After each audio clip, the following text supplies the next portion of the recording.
kind of behind the knee. And again, this one, this is gonna have to stop, Jay.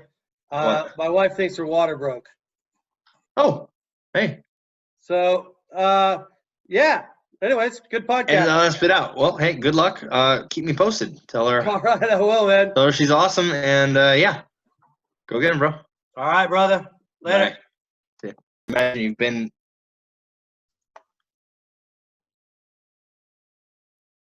What'd you say? Seems like I just saw you. It's hard to imagine you've been to and from a hospital since then. Oh yeah, I know, right? So, sent you a picture. Hell yeah. Yeah, his name is Cool Jason. That's. Oh, wait a minute. Like shit. it. Actually, I wanted to cut that out. I didn't want to put his name on here. All right, I'll just cut out that beginning part. Got to do some editing, yeah. So yes, back from the. So we'll start from here. Okay, sounds good. So yes, back from the hospital. All right. And I'm back from the hospital. Nobody else is. Oh, okay. Because the wife has the Rona. No. Well, yeah. I mean, I think I already knew she pretty much had it. You know. Really? Well, yeah. We were at a funeral maybe 3 weeks ago, and after that funeral, she got sick, and then it kind of went like her whole family. Everybody got sick. Huh. You know, nobody had. Everybody's out of it. You know, nothing more than a cold. I shouldn't say a cold. Somewhere between a cold and a flu. You know. Okay. And every single person, not every single person, but most of them lost their sense of smell and taste. Oh. So that's where we were like, okay, that's the. It's like, okay, that goes with stuffy nose, but also goes with the Rona. Well, keep going on that. That reminded me of a discovery I had a couple of days ago. Oh, okay, and that's kind of the thing that I was getting on is it's kind of building on that topic that we had touched on the other day, and that's just the immune system. And the fact is I'm the one, and I just got tested today, but they don't have the results back. Huh.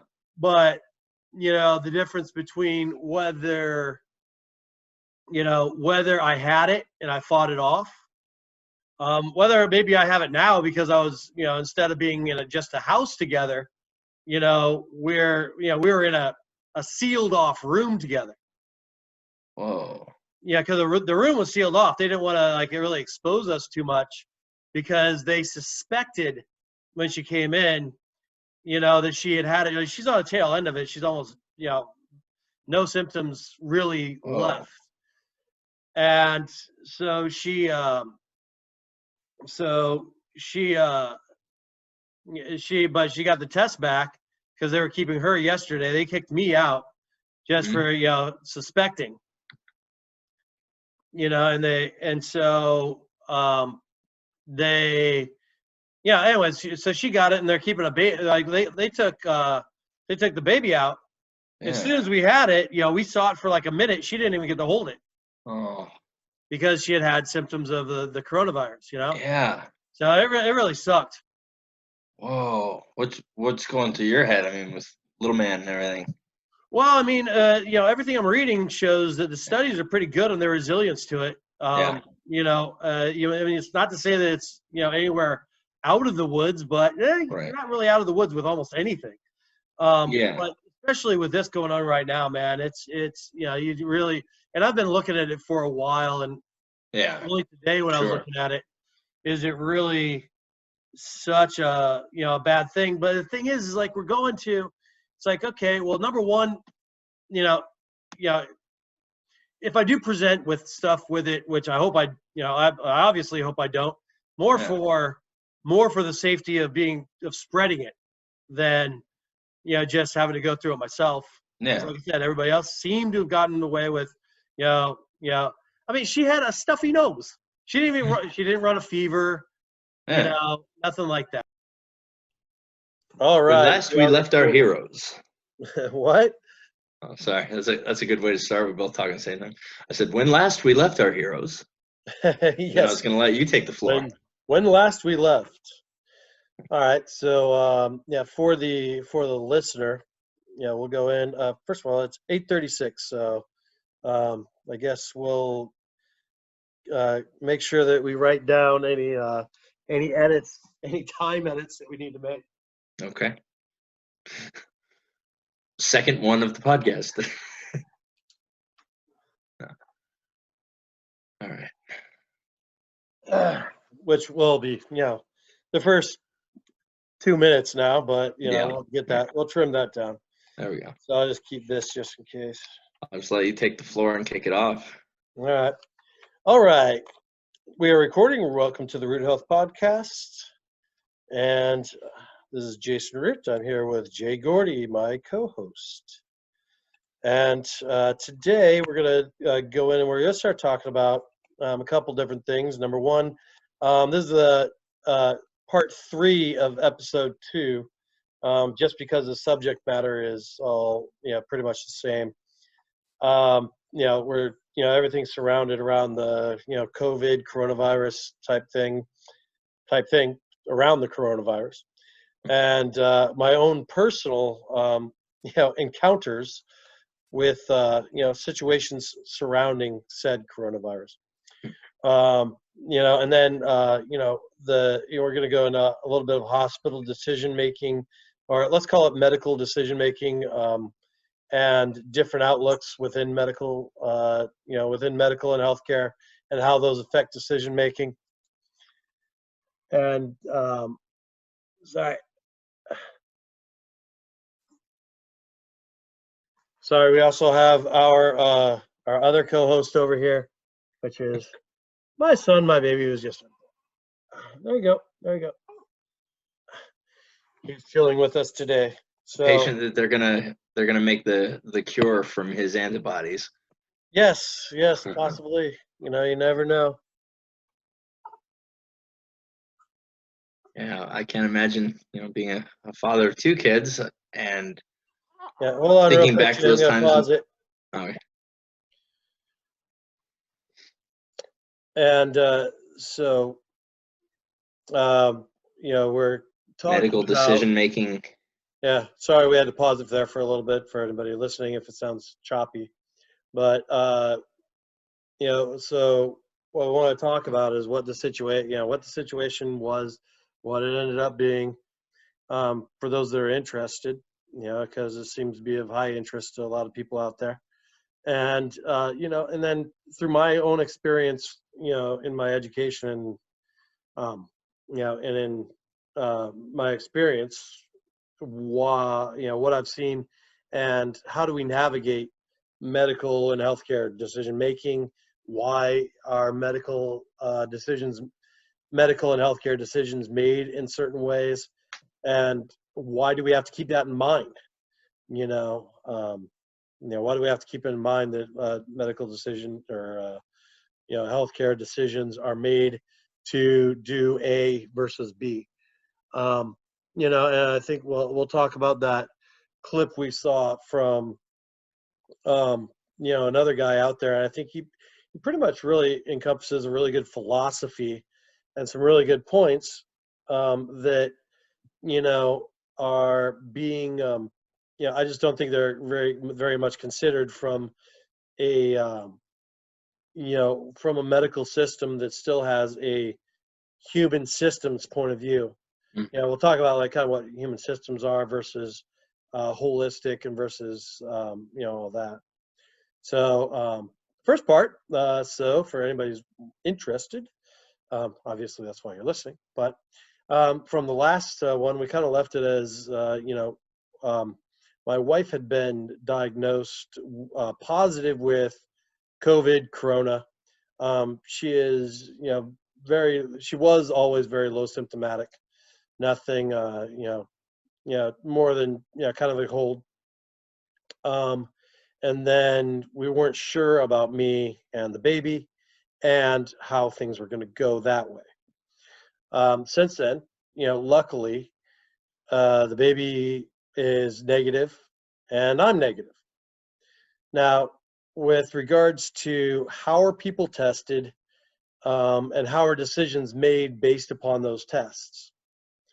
So with him, we're not sure what the decision would have been. Well, let's go back just a little bit.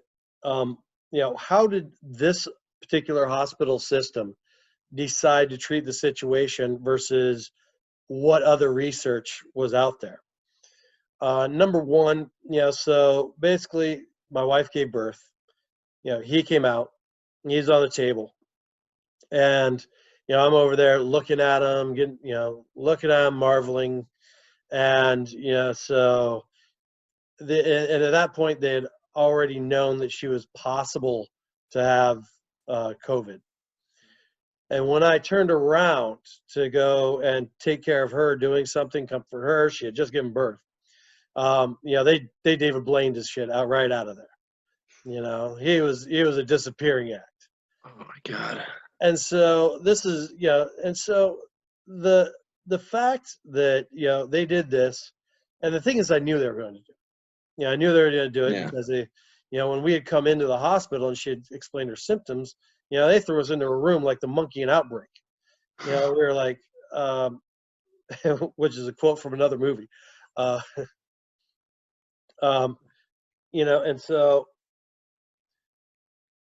so there you go. There you go. And so, they were treating us very, I don't know if you want to, if you like, I think that's a good way to put it is, like ET or something like that, and they're all, they're putting everybody in quarantine, and, you got people with gloves on, or those, bunny suits, which is what they're called. Those are called bunny suits, the full plastic garb. Yeah. I know that from my uncles that work in engineering. But anyways, they didn't have that on or anything. Matter of fact, they didn't have all the gear that they would have needed to protect the hospital personnel. And the thing is, with the hospital personnel, whether they're worried about the actual virus for their own health, or whether they're worried about it because if they test positive, they can't work. So that would be, so whatever their worries are, these are what go into hospital decision making, or let's say decision making within the hospital, and then we kind of extrapolate from there where they made other decisions. And so after I tested negative, my wife's mother tested negative, so we knew somebody could take them. We don't again, the deeper nightmare situation would have been had he tested positive and they didn't allow us to see him at all. Like you said, they kind of use him as their little experiment or whatever. Yeah, exactly. Because for the 2 days that we had to wait for them to get the 2 tests back, I mean, neither of us had any contact with them. We didn't have it. There was that bonding, all that stuff that is so important when you're thinking, in an integrated model or a holistic model.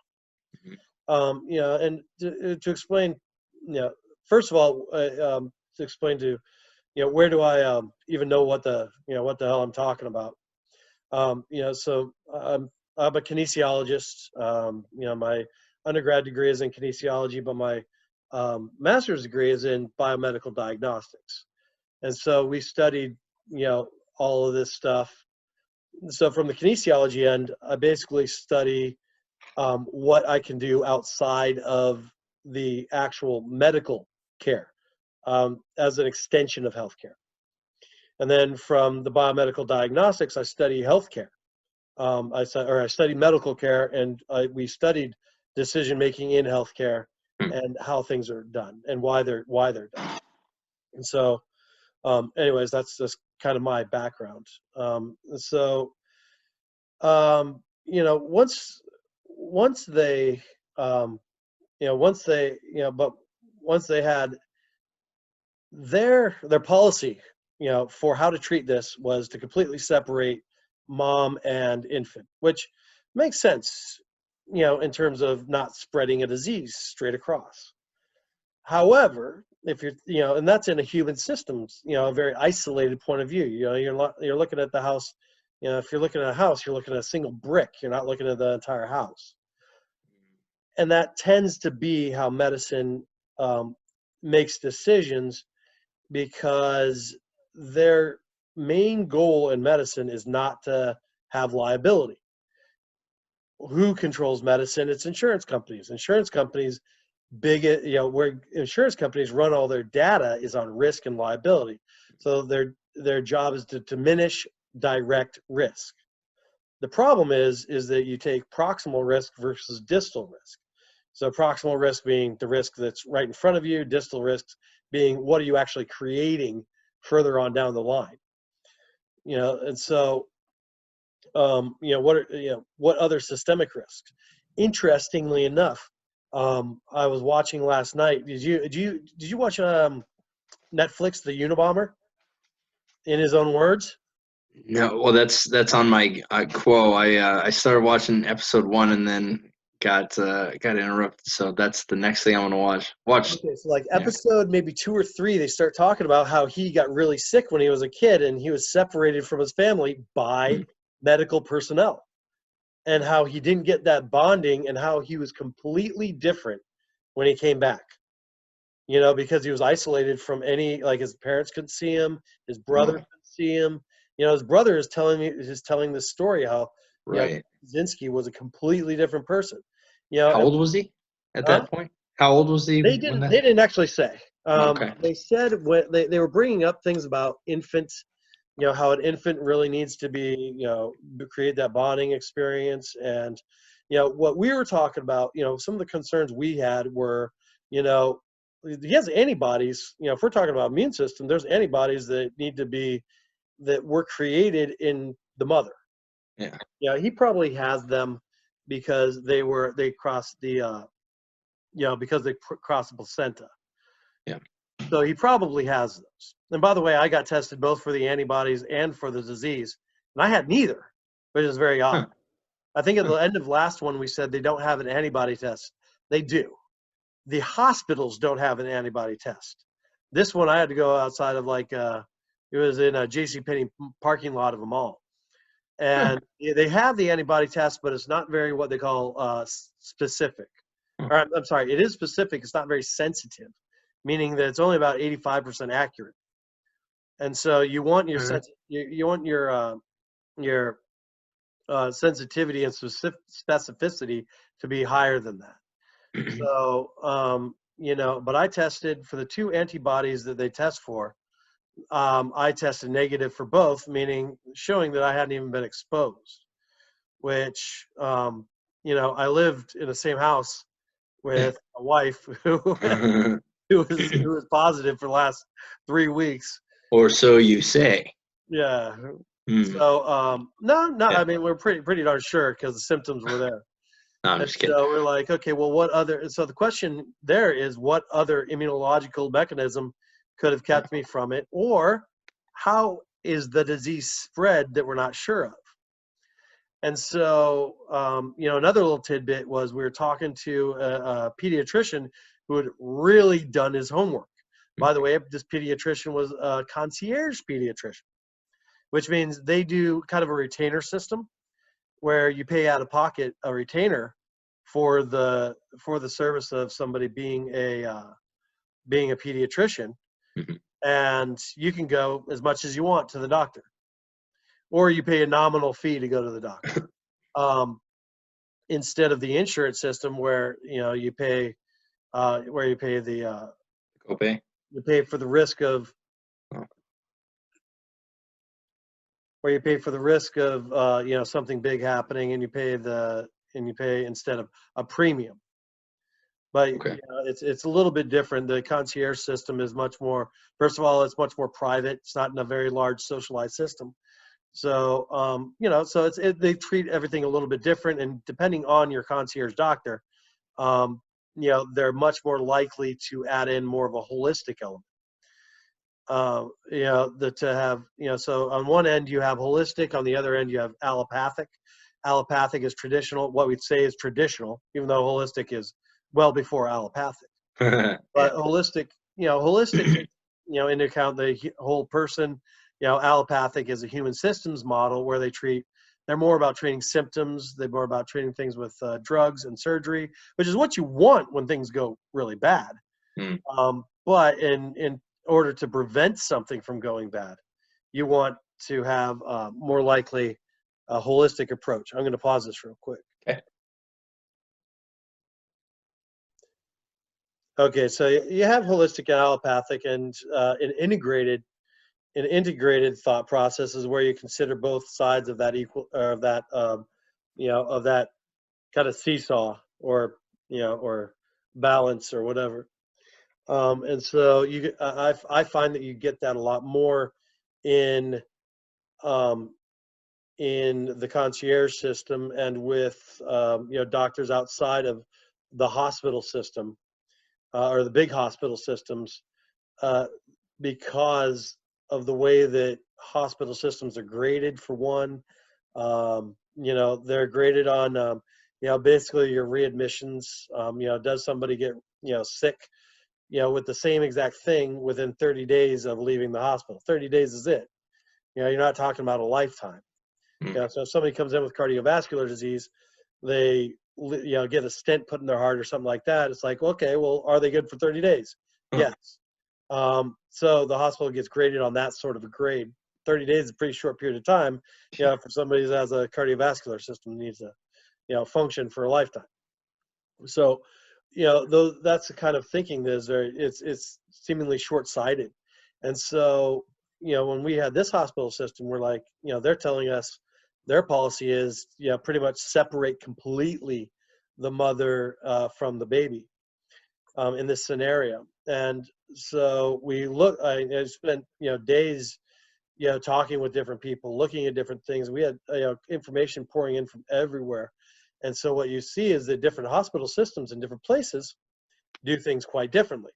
A lot of them give the parents the choice of whether they're going to, be in the same room but separated, like with a sheet or something like that. The mother can a lot of times still breastfeed but wear a hospital mask. And gloves or something like that. So you're still getting a lot of skin on skin contact. You're still getting the antibodies from the breast milk. What our hospital system said was, we want you to express the milk, which is pump. And so they'd take that and they'd, give it to the baby, and deliver it via a bottle. Yeah. Well, the problem is with that is that if the delivery mechanism, which in this case is a bottle, either the baby prefers formula, or if it were the case where the mother, the baby didn't latch on later on to breast milk, didn't latch on to the boob while he's breastfeeding, or if the mother didn't produce because she doesn't have the pheromones coming from the baby, or that sort of a thing, then, you're missing a mechanism in there that, is a problem. And this, while our hospital system really promotes, breastfeeding, in this instance, they would separate completely. And the problem we really had with it was not any of that. Our problem was that there was no choice involved. They pretty much said, this is what we're doing with our patient, which is you and you. And it's like, well, fuck you. It's like, well, no, let's have an A, B, or C, not a, this is what you're going to, not A, or A. Their approach is kind of, this is bigger than you. For you, this is what we can do with you. Yeah. And this is the problems that we're seeing. With how decision making is done through different approaches in healthcare. What that pediatrician told us was, and it was funny because at the hospital they tell us what the CDC says. So they basically, they use a reference to authority. And I think we talked about that in, terms of critical thinking and stuff like that. They use reference to authority. Come on, there you go. There we are. So they use reference to authority, whereas this guy was actually critically thinking. He was telling us about a lot of very specific studies that he had read. and how those studies, told us a lot about COVID. He says, number one, in California, the type of virus we have here, he says, COVID's been around forever, or the coronavirus has been around forever. This particular version of the coronavirus, a lot of humans don't have a great immune response to it. It gets passed on through droplets, through your coughing and sneezing and stuff like that. That's the primary mechanism. It doesn't really exist outside of the body very well at all. So, all the stuff you hear about cardboard and this and that, is not, yeah, he didn't say that it's, not a concern, but it's not your main concern. Your main concern is people coughing and sneezing on you. Absolutely. That's what I'd read. And then he also said that other than compromised immune systems, you're pretty much, close. It's pretty much something we've always been dealing with. The problem with the immune systems of older people and people with compromised immune systems is their immune systems are already very heightened. Not heightened in a good way. They're kind of overactive. Yeah. And so since they're overactive because they're consistently trying to fight something, what happens is they, what happens is that they kind of over respond, and that's when you get the really serious shit, that we're seeing with a lot of people, is that kind of hyperactive immune system. So that's where like the high fevers come in, or the real difficulty breathing is because the body's already. Exactly. Yeah. Exactly. And so when he said with kids don't even have the immune system built up yet, so the immune system just treats it like something new. Yeah. It develops the antibodies, and they kind of get rid of it like they would a cold or a flu or anything else. And that's why we haven't seen the really strong things of kids. And I'm not going to quote this guy or anything like that. I want to, send attention his way, but he was throw him under the bus. Yeah. Yeah, especially since I'm not always going to, this is I'm very good with concepts, and I don't want people to take details right out of my mouth or anything. Paraphrasing for sure. Hey, exactly. I base my teaching career off paraphrasing so that I can't exactly. be technically. No, go ahead. I'm sorry. No. You're fine. And so, anyways, that's what he told me. And so he's really done some research, and I really liked that. He sat down and he told us about it. He said, well, also in China, their version of it was a lot stronger. Because it has a little bit of mutation here and there. So he said the version of it was just a lot stronger. It was a lot stronger in some of the different places that they've been in. But so he's done his research. He said, yeah, it's a lot stronger. So basically, he said, well, if I were you, do the mask, do the gloves until you test negative, and yeah. So hopefully we'll have my wife coming home. Which it's 14 days. So 14 days that my wife has just now started, holding and bonding and doing all those things that, Ted Kaczynski didn't get. Luckily I was, luckily we have loved ones here that could fulfill that, some of that need. Anyways, wow. So these are the things that, need to be considered in terms of decision making, but because of the way that a system is, and we're not talking about doctors and nurses and all those people, but we're talking about a system that creates sort of a decision tree. And a decision tree, when you're thinking holistically and about a singular patient, is going to be a lot different than the decision tree that is handed down through an authoritarian, sort of entity that's across the nation that does population studies, which is like the CDC and some of those other places. And, there is a big difference between, studying what happens in vivo in terms of inside of a person and what happens in a population, based on statistics that could be taken kind of this way and that way. And, for people who haven't done research before, research can look a lot different depending on how you look at it, and so, even the CDC actually recommends that, you could go either way. You got option A, B, or C, kind of with the relationship to those approaches to how you approach this particular situation. So I guess that's the explanation on, on our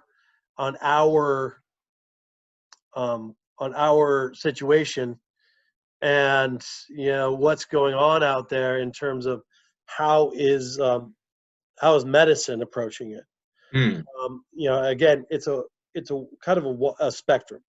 You might get some hospitals that decide to go another way because they're kind of realizing, hey, we don't want to do that either. Hmm. Um, but this is what our situation was and is, Yeah. Yeah. we're kind of getting out of it right now. Yeah. Well, We're reaching the last. tail end of that, kind of that situation. Like he's healthy, I'm healthy, she's healthy Yeah. actually too.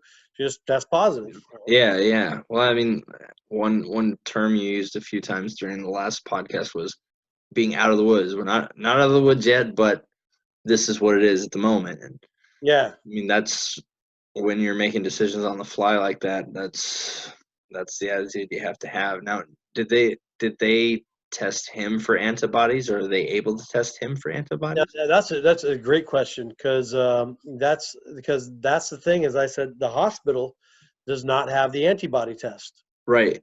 Um, Myself and the whole family went and got the antibody tests. Hmm. Everybody who'd gotten sick went and got the antibody test. Yeah. In the mall parking lot sort of thing. Where they do drive-through testing and they prick your finger and they actually test the blood. Yeah. Antibody testing, by the way, is how most all over-the-counter testing is done. If you test for pregnancy or drugs or any of that stuff, they're Hmm. testing to the response to certain chemicals. Your body has a response to those chemicals, an immune response. That's what they're testing for, is the antibodies. Yep. And so anyway, that's what they did. They looked at their Whew. blood. They did not test him in the Yeah. hospital. Matter of fact, when I talked to the hospital, they did not know there was one. It's funny because all the research we did, we're coming up with stuff, and these are stuff that the hospitals don't even know.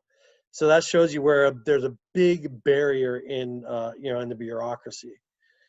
Totally. No, that yeah, I mean it's crazy that it can vary, not even just state to state, but hospitals in the same city, hospital systems that you chose or didn't choose, just kind of ended up with. But the thing is, there's no real for this specific situation. There's no preface on how to handle it, so you're just Yeah, and a lot of the problem is the ambiguity of having to deal with the symptoms that people got because, as you mentioned, I think earlier, not today, but in an earlier one of the earlier uh, times, that we put these up, is that there's that outlier, that guy who's an Olympic athlete, and all of a sudden he's got like how did he respond negatively? yeah, You know, you're wondering what that is, and so because of the ambiguity in how people's bodies respond, that's the scary thing because yeah, you don't want to be that one out of 100 or 1,000 or whatever. yeah. No, absolutely.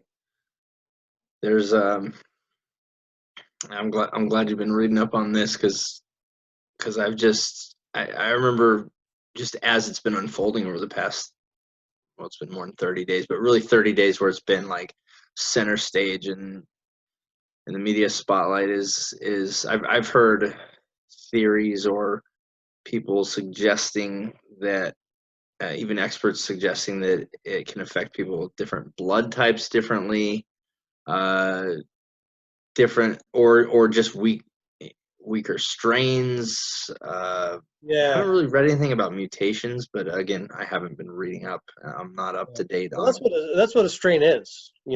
Different strains. That's what different strains are.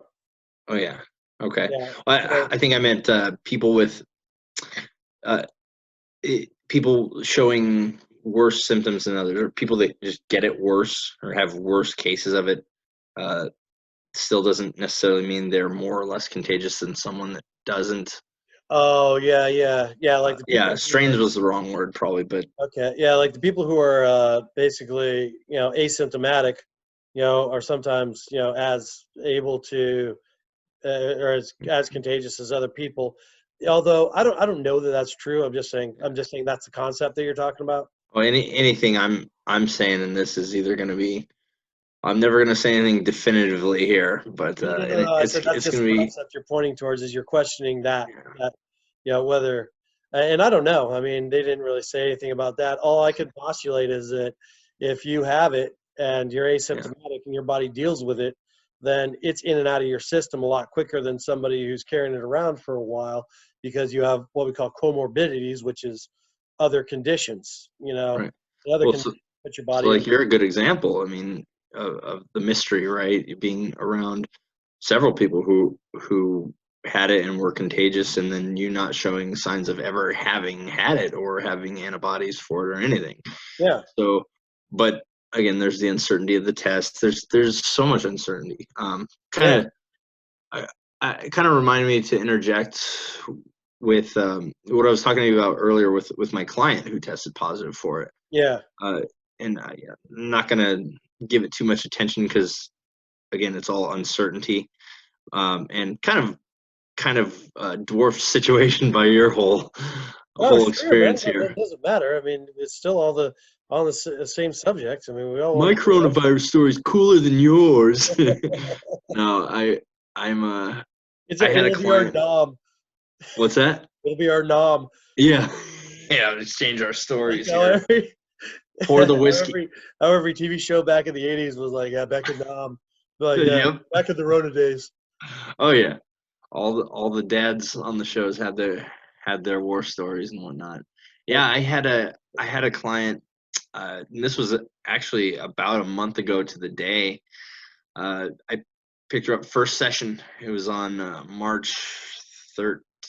Yeah, it doesn't really matter. March 11th, and then our second one was scheduled for March 13th. On the 11th, she was fine, totally good. Had a great session, and I was, as always, hands-on instructive, correcting posture within a foot of each other's faces. I yeah. know I was getting whatever she's breathing, but had a good session and scheduled to see her Friday. Friday morning, she calls me and tells me I feel just deathly ill. I can't come in today. We're gonna have to cancel. I'm so sorry, but maybe we can pick up next week. And the first thing that came to my mind, Pause. yeah. Okay.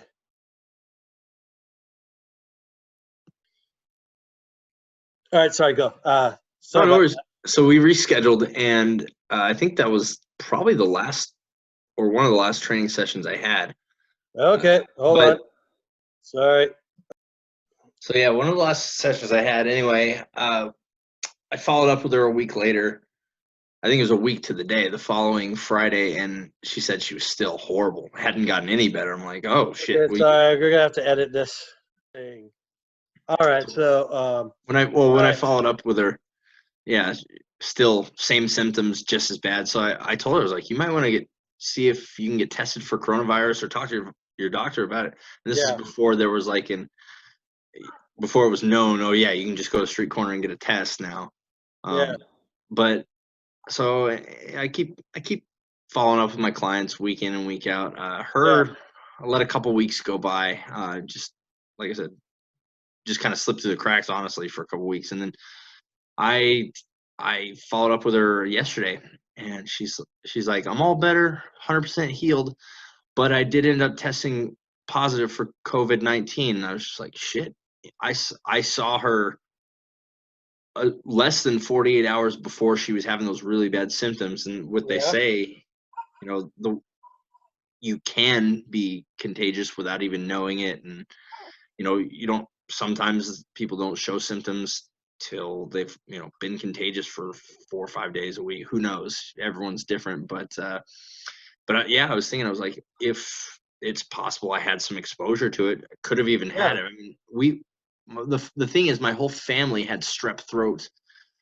Probably about 2 weeks before that, we went through a round of antibiotics. Me and both the kids tested positive for strep throat. Ashley did not, but she had sore throat, fevers, cough, all the crazy symptoms. Crazy. She thought she had strep throat. She got tested 3 times for strep throat and was negative on all of them. But me and the kids were Wow. positive. Here's Um, Oh yeah, good. Keep on going. Sorry. Oh no, I was just saying. And so after we went through the antibiotics and everything, all of us still thought we had a virus because we still had the flu and cold-like symptoms, and we're thinking, we kind of came to the conclusion we probably, me and the kids especially, had strep throat and then had a virus with it. The kids are in preschool. There's just so much exposure, and just because there weren't confirmed cases here in Idaho at the time, that's because there weren't tests being done, but it had been here for a while, and Oh, I would imagine so. it's been everywhere for It's interesting because there's a lot of postulation about one thing I did read that my mom had sent me, because I tested positive for TB as a kid. Mm. And so I never had it, but I had been exposed to it to the point where I had antibodies. Yeah. And you always test for that. You always test positive. So if they have a DB test, what they do is a chest X-ray. And anyway, so that was, that's one thing. They were like, well, were the antibodies, even though the TB is a bacteria, mm-hmm. and COVID's a virus, right. But could the immune response to some of those things could that be a mechanism that is, in place that can help people, fight off things? Mm-hmm. Who knows? Because I'm one of those people, I don't really get, cold and flu very much at all anyway. Yeah. I also put up today my the RootHealth Super Smoothie video. Nice. So go have fun making that. Loaded with everything a growing boy needs. Right. I'm a big fan of the RootHealth power pancakes. Great for. Did I? Oh, I made those for you, right? Yeah. Yeah. Oh, great yeah, for hangovers. Those are. Yeah. Great for if you have been stopped up as well. Yeah. Get things moving for sure. Yeah, they definitely do that. Power pancakes. Oh yeah. Now he's out again. Yeah. It's sporadic and unpredictable, and hats off to you for being Mr. Mom here for a couple weeks. Oh yeah, awesome. Man, I have no problem with it, and luckily her mom has been really, really super helpful. Going back to what we were talking about a little bit last time with going with decision making and whatnot, support systems. I mean, that was a big part of your decision on childcare. After this whole situation, you were in a unique situation, even with what family was available, if any, to care or help care for the baby. Yeah, well, luckily she has a big family. I mean, I have a big family, as you know, because you live by them. But my whole family is far away. Yeah. Her whole family is near, so that was really good to have that support system there. She's staying with a cousin and all that kind of stuff. So, I mean, that is great. But how would that decision tree differ? For the hospital, if you had two people who are just moved from, I don't know, from wherever, Australia. Yeah. And they didn't have that. What do you do? Have no one. It's like, well, they got to do something, and you can't tear people away. Yeah. And especially with the data showing kind of what it is, but like I said, they don't want it to be liability, and that's understandable. It is very understandable. I'm not raking on it. I'm just saying. No, yeah, absolutely. When it becomes authoritarian rather than collaborative, mm-hmm. then it starts to bother you. Like you said, they snatched that baby out of the room. They were doing that regardless of what you said or not. Yeah, and that was Gestapo style. Run that past us, so that wasn't cool. But I think it's something to be taken in mind, and that's how we interview our pediatricians. We had a pediatrician the other day, and the pediatrician that we went to was the original hospital one. This guy basically, it's funny because we go in, and all he asked, like, he didn't say, "Hey, how's it going with the?" I mean, I'd had him for all of a day. From the time that he got out of hospital, he'd been born a week ago, but I'd basically seen him for like a day, and he's asked me what his poop's like and what this and what's that. Because I was the only one allowed in the hospital. We weren't allowed to have several Yeah. people to come into the hospital, because of this whole thing. And I'm like, I don't know this, and he's kind of giving me kind of the like, well, the dad doesn't know you're being I'm like, no, I've been with him for a day, dude. He didn't even acknowledge the Dead whole. be dead. What he did was he reverted to preaching to us about vaccines, uh, which I didn't have any argument against a vaccine. We just didn't do the Hep B right away. yeah. And that's another decision tree that people need to go down for themselves, but they need to go down to it for as an individual, not from some authoritarian, some I should say some central organization, Well, thousands of miles away that don't know you or your kid or your situation, or they don't take into account the nuance of situations. Which you and I, it's like, dude, we've worked with people in different areas of healthcare, maybe not medicine, but different areas of healthcare, to where, would you treat somebody, with a certain exercise prescription or nutritional protocol, based upon a diet that had been laid out by Joe Schmo back in Washington D.C. or yeah. or New York or wherever, and yeah, there could be all sorts of data on it, but that doesn't mean it's right for that person, because if it's devoid of nuance, Yeah. it just is not a good idea. And it really bothered me, the fact that he kind of skipped over our current situation Yeah. towards, we need to make sure that you get these in by X date, and we're Mm, like, dude, my mind's exploding right now. yeah. With the current situation, we can worry about of that other stuff a little bit, Yeah. at least give us some room, Right. to make the decision on those other stuff, Well, and it's I mean, like, we've I mean, talked. on how to approach it, not that we're going to approach it, Yeah. but how we're going We've to approach it, what our strategy is going to be.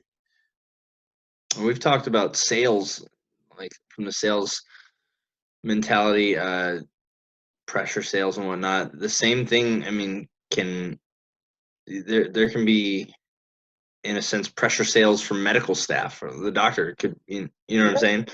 Well, there is And there if people they don't know, oh, go sorry, ahead. go ahead. No, no, go ahead. I Oh, I was that's gonna say, my uncle was working in a hospital, and they tried to get him to start doing, to start recommending certain drugs and drugs and stuff mm, like that. And he was like, "That's completely outside of my scope of practice," because and he's in diagnostics. yeah, Yeah, he's in an imaging. Yeah, he's in imaging, like radiology. mm, And I'm like, that's just straight up, you know, that's just straight up unethical. mm, But because we know that they do it, we have to keep that in mind. You know, completely. you Well, know, like what the different you know what different influences are yeah, on all those decisions of practitioners. I not to not to shift gears or anything. I was kind of going to ask you about the whole debriefing process.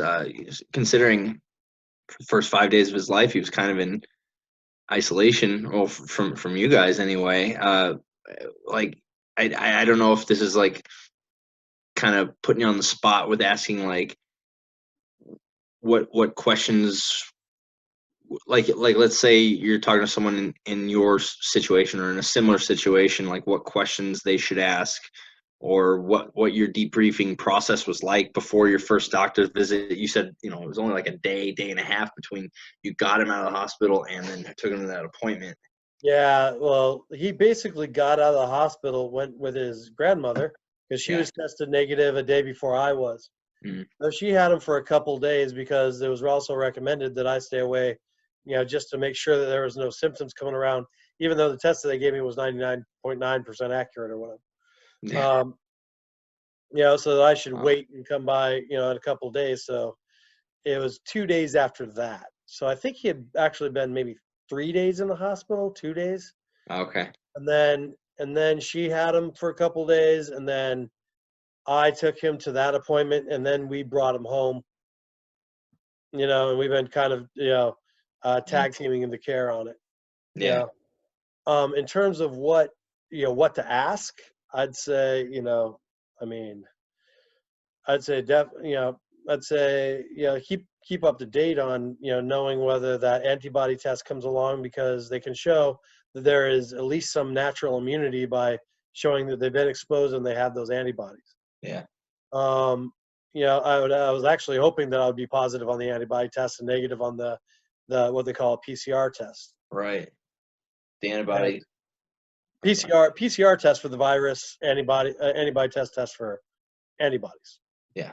Well, the antibody test they said was about 85% accurate, or just kind of estimating. Yeah, but at least could be indicative that it can give you some direction in terms of the strategy you're going to use, because you're going to play it more careful on the biological side if if the kid if somebody doesn't have the antibodies. If they show that they do have the antibodies, you're going to be like, well, we're pretty darn sure they have a natural immunity. So you're going to err then on the side of long-term benefit, which is where the bonding and the breast milk and the, all that stuff needs to come in. And you're going to go back to probably the strategy that you would have followed had you not had that situation in the first place. Yeah, and before we hit record, initially you're kind of talking to me and my wife about the weight of your decisions, the weight of the long term versus the now in that decision making. Yeah. Well, you have to weigh, whether, there is first of all the misinformation out there. Yeah. I'm not saying, the misinformation is misinformation for a variety of reasons. Number one, uncertainty even. Number two, the ambiguity of the situation, with things out there. Number three, could be media coverage and all that kind of stuff. I mean, what's passed on, and so the ambiguity is really the problem, is you don't have enough information to really weigh those decisions properly. Mm-hmm.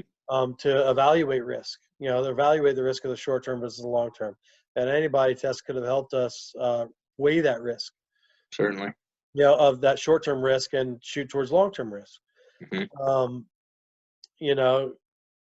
I'd say, asking other hospital policies, asking what the CDC policy is, because actually the CDC was less strict than the hospital policy in this case.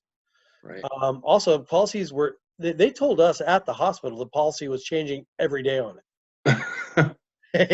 I think we were actually the first ones in the hospital that had that happen. And it was like, so we were pretty much guinea pigs as it was. Yeah, totally. So anyway, it's like you got to know like who's doing what, because if different people with the same education are doing the different things, you gotta ask why. Yeah. And then luckily we have a large network of people, so we were getting information from a lot of sources. Yeah, and then hopefully just weighing that information, and I know in having experienced one birth with just unique circumstances, no complications or nothing long lasting, impactful, negative, but you don't have a lot of time, seemingly, just to make those decisions. You kick things around, but a lot of it I gotta be careful saying this sometimes, but sometimes you just do kind of have to go with that gut feeling too. No, that's exactly what we felt like. We were like, well, I was like, my gut feeling tells me that through all the stuff I read, and we read all the stuff on it before we walked into that hospital room. Yeah. We'd read everything that was out there so far. Yeah. As far as prognostically, and what was happening with kids and newborns, and whether it passed through the mother's breast milk and all that kind of stuff, so we could kind of have a strategy in mind. Yeah. but we still have that, you know, like that appeal to authority where it's like, you know, hey, this person should know more than me. Well, and the fact is that a lot of times nowadays it's like they do because they work with it a lot, but it's almost as new to them as it is to you on a lot of these cases. And also you got to remember that, you know, the information is funneled through different sources. Yeah. Um, you know, again, it doesn't, you know, all different sources, you know, whether it be family or whether it be through an industry or whether it be through government or whether it be through your corporation or, you know, Yep. what,